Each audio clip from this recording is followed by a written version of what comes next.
Hello and welcome to the crudest cooking video ever made. I'm Mike, your host, and today we'll be making cold brew coffee. If you've never tried cold brew coffee, think of espresso, but it was produced without any heat at all. The flavor is much more mellow, a lot less acid, a lot less acidic taste. You can use a much cheaper coffee bean and create a very, very nice, rich brew with it. And the recipe we're going to do today generally produces about a liter of espresso strength coffee. So you can use it for everything from drinking to milkshakes to protein shakes to baking. You have a lot of fun with it. So here's what you need. You need some beans. Any kind of bean will work, and in fact, the cheaper the bean, oftentimes the better and smoother the flavor. So don't go for the pricey stuff. You're going to need about 2 cups of whole beans. You want about a liter of water. You're going to need an empty container that's at least a liter, preferably a liter and a half or 2 liters, to brew the coffee. And it's going to take 24 hours of standing to brew. And you need a high-speed blender.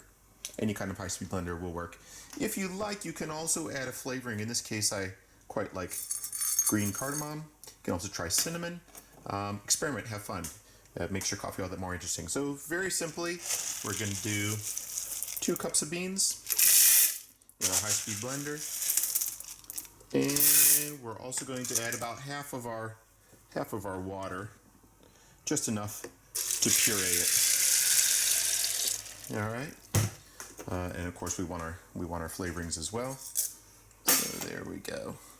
And just to be honest with you here, the whole reason we're doing this video is I got some cool software and I want to experiment with how video production works, so I needed some video with it. So thus the very rough nature here. I tend to run it for about 90 seconds, make it nice and smooth.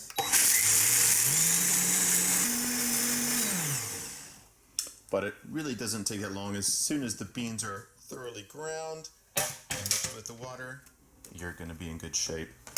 Now, essentially, you're going to take your pureed mix and just put it into your standing container where it's going to brew for about 24 hours. Essentially, it just means sit it on a shelf, keep it covered, and come back to it in a day. Don't forget to add the rest of your water. We want the full amount in.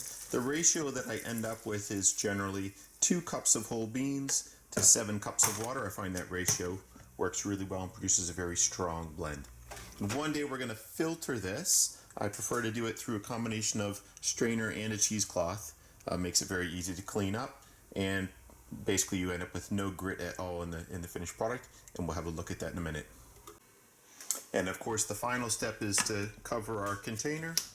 I like a nice airtight clip lock style seal, and we want to shelve it just to give it a nice time to brew. Alright, it's been 24 hours now and our coffee is brewed. I'll pull it down, and basically the next step is simply to filter it. Now, in order to filter it, you basically can use any method you want. Depends on how much of the grounds you want to remove from it. But I like to do this process, which is use a steel pot. I have a strainer set into the pot. And then I like to have a bit of cheesecloth over that. That gets out even the fine-grained particles. This is hard to do one-handed. Let's see. And then I actually like to have a second strainer on top of that. The reason is quite simple, is that the bulk of the grounds can be removed just by popping off the second strainer. So I just use something like that. So there's my setup. 2 strainers, a bit of cheesecloth between them. And of course you're just going to take your cold brew and just pour it straight in. And for me, again, this all works out very well to produce 1 liter, but you might want to approach it differently. It all depends. Now, at this point, I like to just let it sit. So I have a little steel lid here. I just put that on top, and I just let it sit for a while. When you're done, essentially you're just going to throw the grounds away, or if you have a garden or a composter, you can use those grounds there.